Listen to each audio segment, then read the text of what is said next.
A esperança é aquela força que a gente não vê, mas sente. É o que nos faz levantar depois da queda, respirar fundo no meio da tempestade e continuar caminhando, mesmo quando o caminho some. Mas a esperança em Deus vai além do otimismo. Não é só acreditar que as coisas vão melhorar. É confiar que existe um propósito maior, mesmo quando nada faz sentido. É saber que não estamos sozinhos, que cada lágrima é vista e cada recomeço é possível. Como diz em Jeremias 29:11, porque eu bem sei os pensamentos que tenho a vosso respeito, diz o Senhor, pensamentos de paz e não de mal, para vos dar o fim que esperais. Então, se hoje o seu coração está cansado, lembre, esperança em Deus não é esperar parado, é descansar nele enquanto ele trabalha por você. Existem momentos na vida em que não recebemos sinais claros de que algo está mudando. Oramos, agimos, nos dedicamos, mas a realidade externa parece permanecer a mesma. É precisamente nesse lugar que a esperança em Deus começa a se manifestar de forma mais profunda. A esperança genuína não surge quando já vemos a resposta. Ela nasce na ausência de evidências, quando escolhemos continuar crendo mesmo sem confirmações visíveis. As Escrituras definem a fé como a certeza daquilo que se espera e a convicção de fatos que não se veem. Isso significa que esperar em Deus é um ato de confiança, não de passividade. Podemos comparar esse processo ao ato de semear. Quando uma semente é colocada na terra, por dias não se observa nenhuma mudança na superfície. No entanto, abaixo do solo, raízes estão sendo formadas, estrutura está sendo criada, a vida está acontecendo. Da mesma forma, Deus frequentemente trabalha em áreas que ainda não podemos enxergar. Portanto, se hoje você não percebe movimento, isso não significa que Deus está inativo. Significa, muitas vezes, que Ele está operando naquilo que é essencial, ainda que invisível. E essa compreensão nos conduz à próxima reflexão. Se não vemos, quando então as coisas acontecerão? Vivemos em uma cultura que valoriza a imediatez. Esperamos respostas rápidas e soluções instantâneas. Contudo, o tempo de Deus não segue o nosso relógio.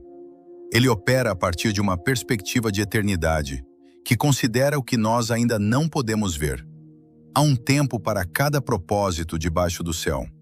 O desafio é que, frequentemente, desejamos colher no mesmo período em que plantamos.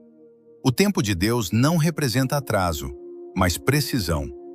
Ele observa portas que precisam se fechar, pessoas que precisam chegar e processos que precisam amadurecer. Confiar no tempo certo envolve compreender 3 verdades. Primeira, Deus prepara as circunstâncias ao nosso redor. Segunda, Deus nos prepara para aquilo que pedimos. Terceira, Deus prepara aquilo que pedimos para nós. Quando tentamos antecipar esse processo, corremos o risco de receber algo antes de estarmos prontos para sustentá-lo. Por isso, a pergunta deixa de ser, quando vai acontecer? E passa a ser, quem estou me tornando enquanto aguardo? Essa mudança de perspectiva só é possível quando aprendemos a descansar, mesmo em meio à incerteza. A incerteza gera desgaste emocional. A mente humana busca por roteiros, por previsibilidade, por segurança. Queremos saber o próximo passo antes de dar o primeiro. No entanto, existe uma forma de paz que não depende de termos todas as respostas. Ela vem de conhecermos aquele que as possui. Descansar na incerteza não é negar a realidade ou fingir que as perguntas não existem. É reconhecer, eu não compreendo o como, nem o quando, mas conheço em quem tenho crido. É a decisão de trocar a tentativa de controle pela confiança. Imagine uma criança que dorme tranquila nos braços do pai durante uma tempestade. Ela não tem conhecimento sobre navegação, nem sobre o caminho a seguir. Mas ela descansa, porque sabe quem está no comando. Assim também ocorre conosco. A ansiedade surge quando tentamos carregar responsabilidades que pertencem somente a Deus. O futuro está nas mãos dele. A nossa responsabilidade é sermos fiéis no presente, um dia de cada vez. Quando compreendemos isso, a incerteza deixa de ser um peso e se torna um espaço para que Deus revele seu cuidado. E essa confiança é provada especialmente nos dias em que tudo parece contrário. A esperança não foi criada para os dias tranquilos. Nos dias bons, é natural manter o ânimo e a fé. O valor da esperança se revela nos dias difíceis, quando as circunstâncias são adversas e as forças parecem se esgotar. Persistir é continuar caminhando, mesmo sem motivação aparente. É manter a prática da oração, ainda que as palavras sejam poucas. É abrir as Escrituras, mesmo quando não há um sentimento imediato. É declarar: eu ainda creio, quando desistir parece a opção mais lógica. A esperança não ignora a dor. Ela entra na dor conosco e nos assegura que aquele momento não é o fim da história. Confiar no tempo certo envolve compreender 3 verdades. Primeira, Deus prepara as circunstâncias ao nosso redor. Segunda, Deus nos prepara para aquilo que pedimos. Terceira, Deus prepara aquilo que pedimos para nós. Quando tentamos antecipar esse processo, corremos o risco de receber algo antes de estarmos prontos para sustentá-lo. Por isso, a pergunta deixa de ser quando vai acontecer e passa a ser quem estou me tornando enquanto aguardo. Essa mudança de perspectiva só é possível quando aprendemos a descansar, mesmo em meio à incerteza. A incerteza gera desgaste emocional. A mente humana busca por roteiros, por previsibilidade, por segurança. Queremos saber o próximo passo antes de dar o primeiro. No entanto, existe uma forma de paz que não depende de termos todas as respostas. Ela vem de conhecermos aquele que as possui. Descansar na incerteza não é negar a realidade ou fingir que as perguntas não existem. É reconhecer: eu não compreendo o como, nem o quando, mas conheço em quem tenho crido. É a decisão de trocar a tentativa de controle pela confiança. Imagine uma criança que dorme tranquila nos braços do pai durante uma tempestade. Ela não tem conhecimento sobre navegação, nem sobre o caminho a seguir. Mas ela descansa, porque sabe quem está no comando. Assim também ocorre conosco. A ansiedade surge quando tentamos carregar responsabilidades que pertencem somente a Deus. O futuro está nas mãos dele. A nossa responsabilidade é sermos fiéis no presente, um dia de cada vez. Quando compreendemos isso, a incerteza deixa de ser um peso e se torna um espaço para que Deus revele seu cuidado. E essa confiança é provada especialmente nos dias em que tudo parece contrário. A esperança não foi criada para os dias tranquilos. Nos dias bons, é natural manter o ânimo e a fé. O valor da esperança se revela nos dias difíceis, quando as circunstâncias são adversas e as forças parecem se esgotar. Persistir é continuar caminhando mesmo sem motivação aparente. É manter a prática da oração, ainda que as palavras sejam poucas. É abrir as Escrituras, mesmo quando não há um sentimento imediato. É declarar: eu ainda creio, quando desistir parece a opção mais lógica. A esperança não ignora a dor. Ela entra na dor conosco e nos assegura que aquele momento não é o fim da história. Grandes exemplos nas Escrituras nos mostram isso. Davi compôs muitos de seus salmos enquanto estava no deserto, não no palácio. Paulo e Silas cantaram louvores na prisão, não em um templo. Os dias difíceis são como um campo de treinamento para a esperança. Eles não vêm para nos destruir, mas para nos fortalecer. Se a esperança só funcionasse em cenários favoráveis, ela seria apenas otimismo. Mas a esperança que vem de Deus permanece quando tudo ao redor parece ruir. E se hoje você está persistindo, é porque existe um propósito sendo construído nesse período de espera. A espera, por natureza, não é confortável. Ela pode transmitir a sensação de que estamos perdendo tempo ou de que fomos esquecidos. Contudo, na perspectiva de Deus, a espera raramente é um atraso. Na maioria das vezes, ela é parte essencial do processo. Moisés passou 40 anos no deserto antes de ser chamado para liderar um povo. Jesus viveu 30 anos em anonimato antes de iniciar 3 anos de ministério público. Deus não age com pressa, mas com propósito. Na espera, pelo menos 3 coisas acontecem em nós. Primeiro, Deus nos cura de feridas que poderiam comprometer a próxima fase. Segundo, Deus nos ensina a depender, a ouvir e a discernir. Terceiro, Deus nos fortalece, pois a resistência desenvolve firmeza. Esperar, portanto, não é uma atitude passiva, é um tempo ativo de formação. A pergunta mais produtiva que podemos fazer nesse período é: Senhor, o que o Senhor deseja formar em mim durante esta espera? Talvez a resposta que aguardamos esteja diretamente ligada à pessoa que precisamos nos tornar. Quando a espera ganha sentido, ela deixa de ser um vazio e se torna uma oficina. E para que essa obra aconteça em nós, é necessário liberar algo que muitas vezes nos prende. É natural ao ser humano desejar controlar as circunstâncias.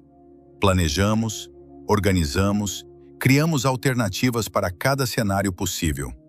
E quando algo foge ao nosso planejamento, experimentamos frustração. O controle oferece uma sensação de segurança, mas essa sensação é frágil. A esperança em Deus nos convida a um caminho diferente: abrir mão do controle. Isso não significa ser negligente ou deixar de fazer a nossa parte. Significa compreender a diferença entre responsabilidade e onipotência. Nós plantamos e regamos, mas o crescimento vem de Deus. Existem elementos na vida que não estão sob o nosso domínio. Não controlamos o coração de outras pessoas. Não controlamos diagnósticos. Não controlamos portas que somente Deus pode abrir. Quando insistimos em controlar o que não nos pertence, nos esgotamos emocional e espiritualmente. Entregar o controle é dizer: farei o que está ao meu alcance com diligência e confiarei a Deus aquilo que excede minha capacidade. Essa atitude não nos torna passivos, torna-nos livres. E quando liberamos o controle, criamos espaço para que Deus traga o novo que Ele preparou. Todos nós enfrentamos falhas, perdas e arrependimentos. Há momentos em que olhamos para trás e vemos apenas fragmentos do que sonhamos. Mas uma das características mais preciosas da esperança é a possibilidade do recomeço. Deus não descarta o que está quebrado. Ele reconstrói. Pedro é um exemplo claro disso. Após negar a Cristo 3 vezes, ele poderia ter sido desqualificado permanentemente. No entanto, Jesus o encontra após a ressurreição e o restaura com 3 afirmações de amor. Aquele que falhou se tornou um dos principais líderes da igreja primitiva. O erro não precisa ser o ponto final. Pode ser apenas uma vírgula na história. Recomeçar exige 2 movimentos do coração: humildade para reconhecer a queda e fé para crer que Deus ainda tem um chamado. A vergonha nos diz que tudo terminou. A esperança nos diz que ainda há um caminho, enquanto a vida, a possibilidade de um novo começo diante de Deus. E para sustentar esse recomeço, especialmente quando as emoções oscilam, precisamos de um fundamento sólido em nosso interior. As emoções humanas são instáveis por natureza. Em um dia sentimos fé e coragem. Em outro, somos tomados por dúvidas e inseguranças. Se a nossa esperança estiver fundamentada no que sentimos, ela não resistirá às variações da vida. Um coração firme não é um coração sem emoções, mas um coração ancorado. A função da âncora não é impedir a tempestade, mas impedir que a embarcação seja arrastada por ela. A nossa âncora é a verdade sobre o caráter de Deus, não a condição de nossas emoções. Ele permanece bom, mesmo quando as circunstâncias são difíceis. Ele permanece fiel, mesmo quando o futuro é incerto. Ele permanece presente, mesmo quando não o percebemos. Firmamos o coração quando escolhemos nos lembrar do que Deus já fez, quando declaramos as promessas que Ele nos deu e quando decidimos crer, independentemente do sentimento do momento. Não devemos ignorar as emoções, mas não podemos permitir que elas governem nossa fé. As emoções são passageiras, mas a palavra de Deus permanece. E com o coração firmado, tornamo-nos capazes de enxergar além do momento presente. A dor tem a capacidade de restringir nossa visão. Ela amplia o problema e faz com que o presente pareça ser toda a realidade. O momento atual pode se tornar pesado, escuro e aparentemente sem saída. Mas a esperança funciona como uma lente que amplia a perspectiva. Ela nos ajuda a compreender que o momento presente é apenas uma parte da história, não toda ela. O apóstolo Paulo escreveu que as aflições do tempo presente não podem ser comparadas com a glória que será revelada. Ele não estava minimizando o sofrimento, estava ampliando a perspectiva. O agora não é tudo o que existe. Há um propósito eterno sendo desenvolvido através desse momento. Ver além não significa negar a realidade ou fugir dela. Significa interpretá-la a partir da perspectiva de Deus. Esta fase difícil possui um prazo. Esta luta está produzindo em nós um peso de glória. Quando olhamos apenas para o agora, o desânimo pode nos alcançar. Quando contemplamos o eterno, encontramos forças para respirar e continuar. E mesmo com essa visão ampliada, há momentos em que Deus permanece em silêncio. O que fazer então? O silêncio de Deus é um dos testes mais profundos para a fé. Oramos e parece que as palavras não ultrapassam o teto. Clamamos e recebemos como resposta apenas o eco. É comum confundirmos silêncio com ausência, mas nem sempre eles são a mesma coisa. Um pai que ensina o filho a andar, muitas vezes permanece em silêncio intencionalmente. Ele está presente, com os braços estendidos, mas permite que a criança dê o passo por si mesma. De forma semelhante, Deus utiliza o silêncio para nos ensinar a caminhar por fé, e não apenas por aquilo que ouvimos ou sentimos. No silêncio, Deus revela o fundamento da nossa esperança. A pergunta central é: confiamos nele por causa de suas respostas ou por causa de quem ele é? Se a nossa fé depende de ouvir constantemente a sua voz, ela ainda é frágil. Mas se conseguimos crer mesmo quando ele se cala, nossa fé está criando raízes profundas. Confiar no silêncio é declarar: Senhor, eu não estou te ouvindo neste momento, mas eu te conheço. E porque eu te conheço, eu escolho continuar. É a decisão diária de acreditar. Assim, a esperança completa seu ciclo. Ao longo desta reflexão, foram abordados temas como esperar sem ver, confiar no tempo certo, descansar na incerteza, persistir, encontrar sentido, abrir mão do controle, recomeçar, manter o coração firme, ver além do agora e confiar mesmo no silêncio. Todos esses passos mostram uma mesma verdade. A esperança em Deus dá sentido mesmo quando a vida é difícil. A esperança não faz barulho. Ela não precisa aparecer. Ela trabalha no silêncio, no dia a dia, nas pequenas escolhas de continuar. Está presente na oração que ainda não teve resposta, no esforço que ninguém viu, na decisão de não desistir. Quando essa esperança existe, ela muda a forma de passar pelos momentos difíceis. Não tira a dor, mas dá força. Não responde todas as perguntas, mas traz paz. Não resolve tudo na hora, mas garante que nada é em vão. Não é preciso fazer algo grande para que a esperança funcione. Basta não parar no meio do caminho. Basta lembrar que esperar não é perder tempo, é ser preparado. Que o silêncio não é abandono, é convite para confiar. Que a pausa de hoje pode ser parte importante do que vem depois. Por isso, este não é um fim, é um convite. Um convite para guardar o que fez sentido até aqui. Não como uma mensagem que termina agora, mas como uma semente. A semente não faz barulho quando é plantada. Ela também não cresce de um dia para o outro. Mas no tempo certo, ela nasce e mostra vida. Assim, o que hoje é espera pode se tornar testemunho. O que hoje é dúvida pode se tornar resposta. O que hoje parece parada pode se revelar como parte do caminho. Porque a esperança que vem de Deus não se perde. Ela cresce. E quando cresce, dá fruto. Que essa esperança tenha espaço e permaneça.